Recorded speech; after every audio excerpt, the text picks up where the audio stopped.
दूसरे अध्याय का 17वां श्लोक कह रहे हैं कृष्ण, अविनाशी तू तद्विद्धि येन सर्वमिदं ततं विनाशम व्ययस्यास्य न कश्चित कर्तुर्मर्हति।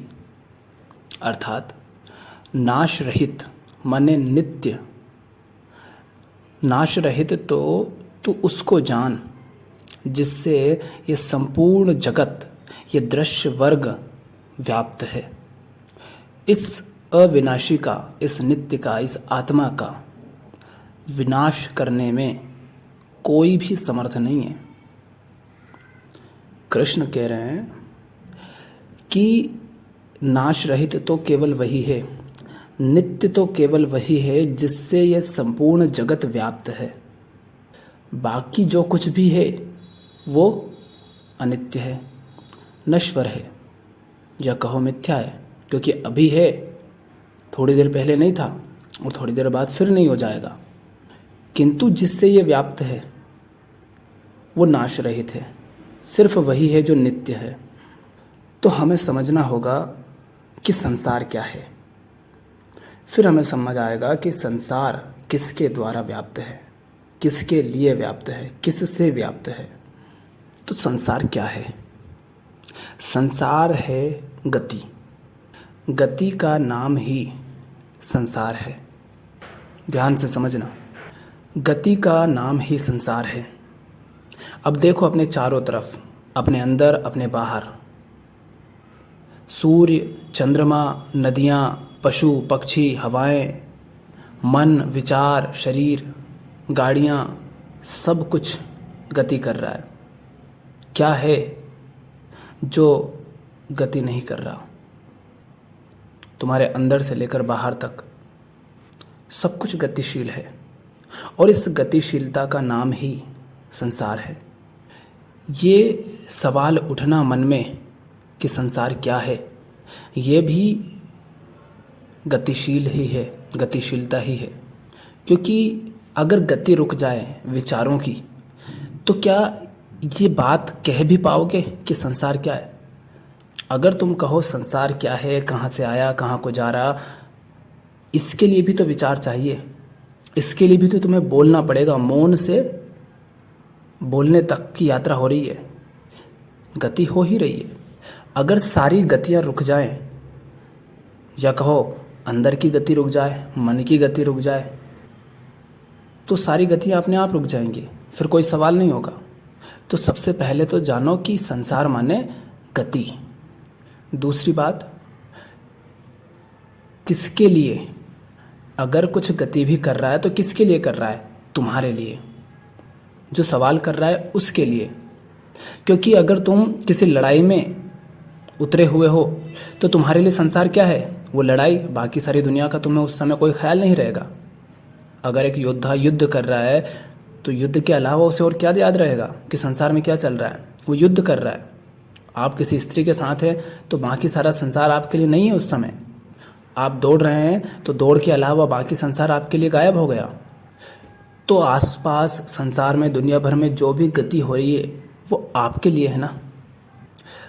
तो पहली तो संसार माने गति, और गति है आपके लिए। दूसरी बात, गति होती ही कब है?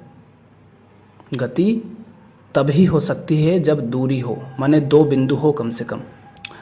बिंदु ए से बी के बीच का अंतराल ही तो समय बनता है।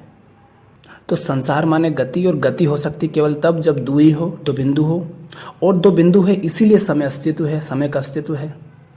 अगर दूरी ही ना हो तो समय भी ना होगा, दूरी ही ना हो तो गति भी ना होगी, दूरी ही ना हो तो संसार भी नहीं होगा, दूरी ना हो तो मन की भाग दौड़ भी ना होगी। तो संसार जिसे आप कहते हैं अस्तित्व में आता है कब? जब दूरी होती है। किसकी दूरी और किससे दूरी? अगर कृष्णमूर्ति को आपने पढ़ा है तो वो कहते हैं जो है के साथ रहिए। अगर आप जो है उससे संतुष्ट नहीं हैं तो गति होगी। व्यक्ति अकेलेपन से संतुष्ट नहीं है, अकेलेपन में नहीं रह पा रहा है, इसीलिए तो वो अकेलेपन से भाग रहा है, इसीलिए तो फिर सारा संसार वो रचता है। व्यक्ति दुख में नहीं जी पा रहा है, इसीलिए दौड़ रहा है। अगर आप जो हो, जहाँ हो, जैसे हो, उससे अगर संतुष्ट हो तो क्या आप कुछ भी करोगे उसके लिए? एक व्यक्ति अपने, मान लो वो बहुत धीरे दौड़ता है और उससे वो संतुष्ट नहीं है, तो दौड़ेगा कब वो? जब वो कम दौड़ पाने से संतुष्ट नहीं है। अगर वो संतुष्ट होता तो क्या ज़्यादा तेज़ दौड़ने के लिए वो दिन रात मेहनत करता? नहीं करता। अगर कोई व्यक्ति भूख से संतुष्ट रहता तो क्या वो भूख को समाप्त करने के लिए मेहनत करता? नहीं करता। तो संसार आता है असंतुष्टि से। संसार में जो भी गति हो रही है, जाकर किसी चौराहे पर खड़े हो जाओ, जितनी भी गाड़ियां दौड़ रही हैं वो सब असंतुष्टि के कारण दौड़ रही है। और दौड़ किधर रही है? संतुष्टि पाने के लिए। सब कामनाओं की भाग दौड़ है। इसी को कहते हैं कि चौराहे पर दौड़ती हुई गाड़ियां मनुष्य के मन की कामनाओं की ही दौड़ है। ये कामनाएं जो पूरी होना चाहती हैं, जो संतुष्ट होना चाह रही हैं, वही हैं जो गाड़ियों के रूप में बाहर दौड़ रही हैं। तो ये जो संसार है, जो भागदौड़ आपको दिख रही है, कहाँ से आया? ये असंतुष्टि से आया। किंतु असंतुष्टि का आधार क्या है? असंतुष्टि का आधार है संतुष्टि।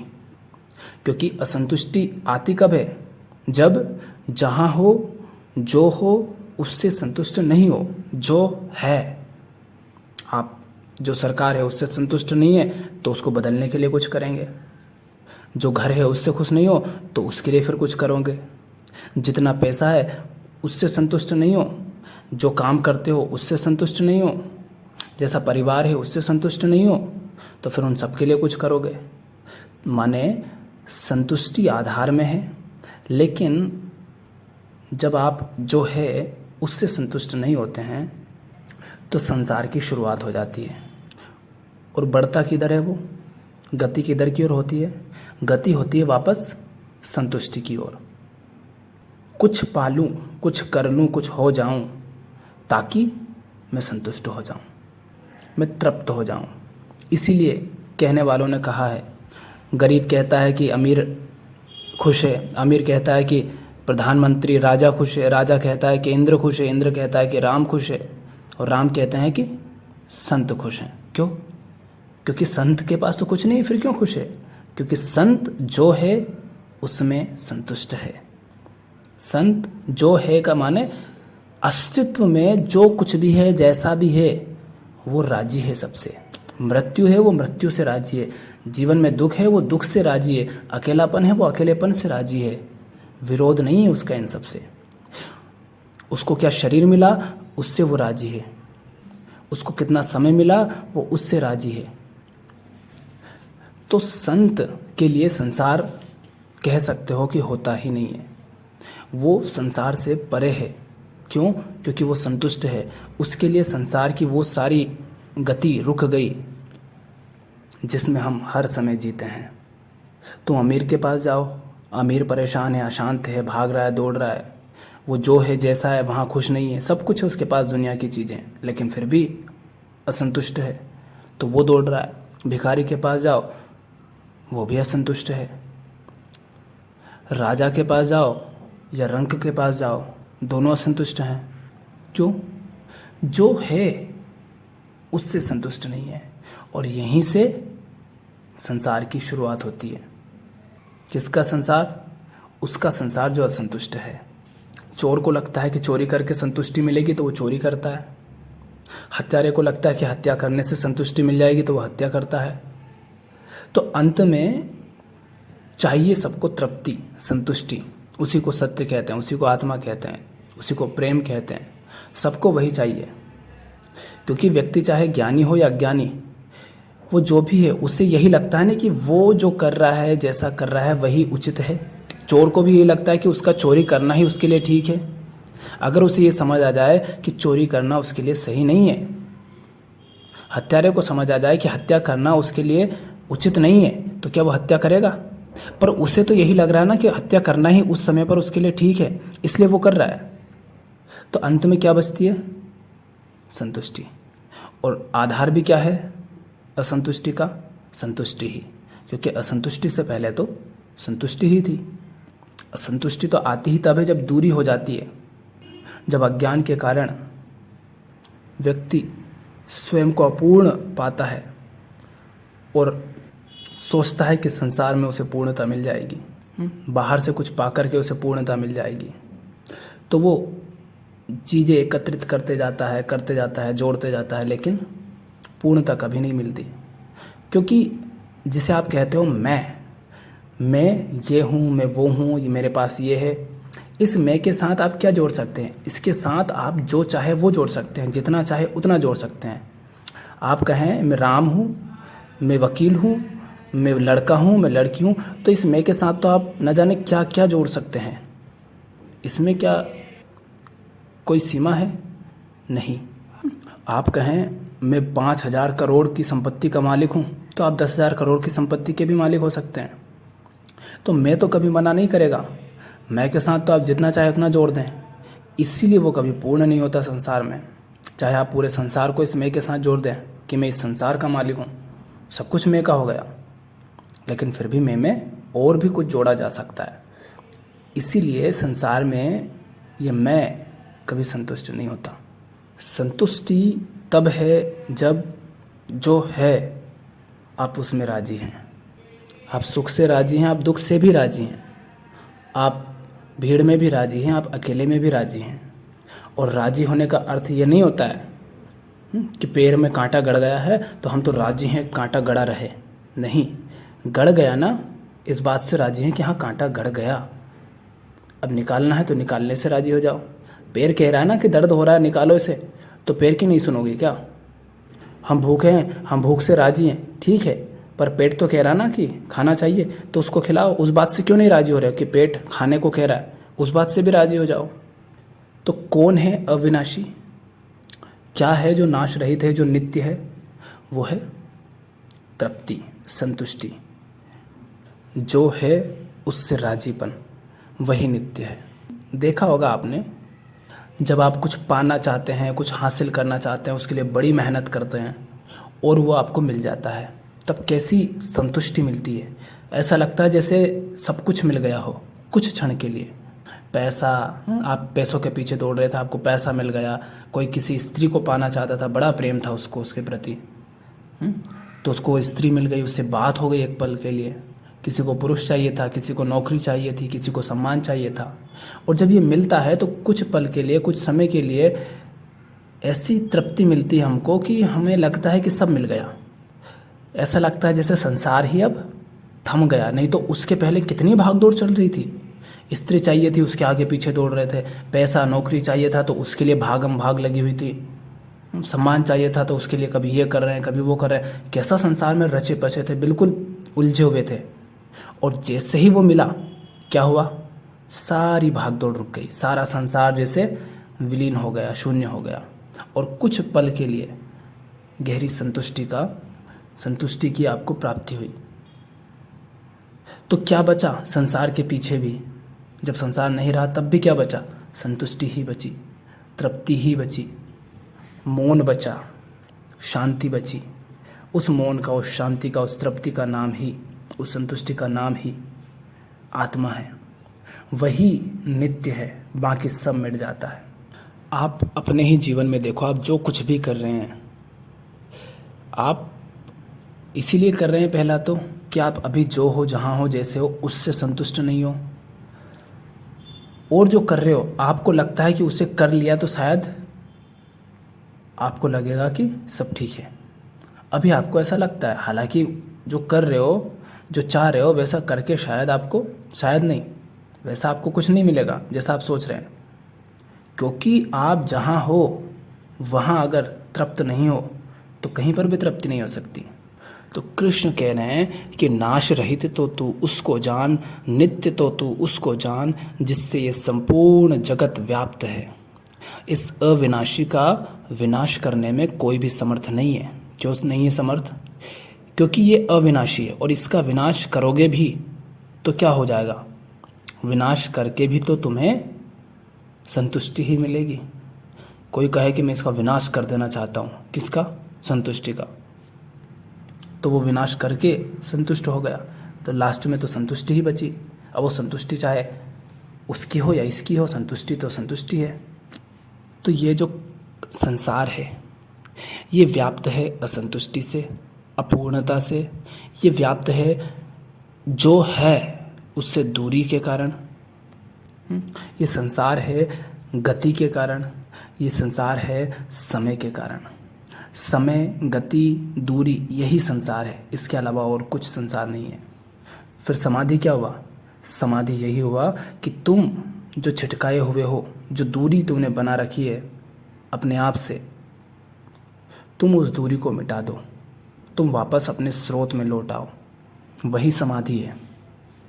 समाधि माने जो है उससे राजी हो गए, अब दूरी नहीं बची, अब गति रुक गई। तो नाश रहित अगर वो है जिससे संसार व्याप्त है, मतलब संसार तो अनित्य है, ये तो नश्वर है, लेकिन हम तो इसी संसार के मालिक होने के लिए दौड़ते रहते हैं, इसी में अपने आप को भुलाते रहते हैं। कभी किसी का शोषण करते हैं, हिंसा करते हैं, क्रूरता करते हैं, जो भी तरीका होता है ज़्यादातर गलत तरीके ही हम इस्तेमाल करते हैं उस चीज़ का मालिक बनने के लिए जो कि मिट ही जाना है। तो अगर आप जान लो कि ये नश्वर ही है, ये अनित्य है, तो आप फिर हो सकता है उसके मालिक बनो, पर ये जानोगे कि हाँ ये सदा नहीं रहेगा।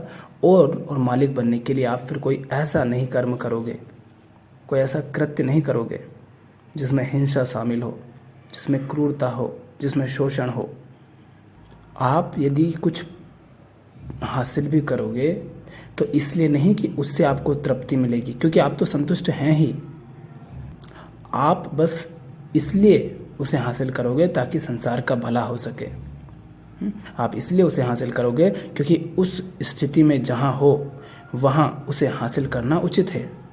तो एक बात इस श्लोक से जाने कि आपको संतुष्टि चाहिए, पर वो संतुष्टि आपको संसार से नहीं मिल सकती।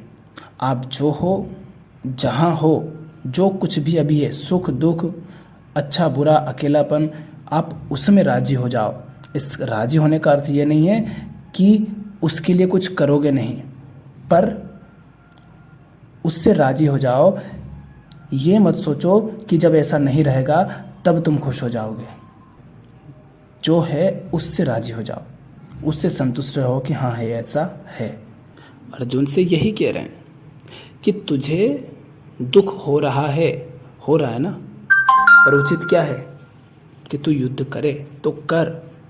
सामने जो है हो सकता है वो तेरे बंधुजन हो, रिश्तेदार हो, पर धर्म क्या है कि तू युद्ध करे तो कर। अब युद्ध अगर एक ही विकल्प है, युद्ध के अलावा और कोई विकल्प बचा ही नहीं है, तो युद्ध करना, स्वीकार कर इसको और लड़। क्योंकि जिसे तू बचाने की कोशिश कर रहा है वो तो नश्वर है, अनित्य है, पर उसके लिए भला यही है कि वो अभी मिट जाए। तो किसी भी चीज़ के प्रति काम, क्रोध, लोभ, मोह, ईर्ष्या, इन सब के चलाए ना चलो। धर्म क्या कहता है वो देखो, क्योंकि जिसे तुम बचाना चाह रहे हो मिट तो उसे भी जाना है, और जिसके मिटने से डर रहे हो तुम उसे नहीं मिटाओगे तो वो खुद मिट जाएगा। तो क्यों ना जिसे मिट ही जाना है उसका उपयोग उसके लिए कर लिया जाए जो अमिट है, जो शाश्वत है।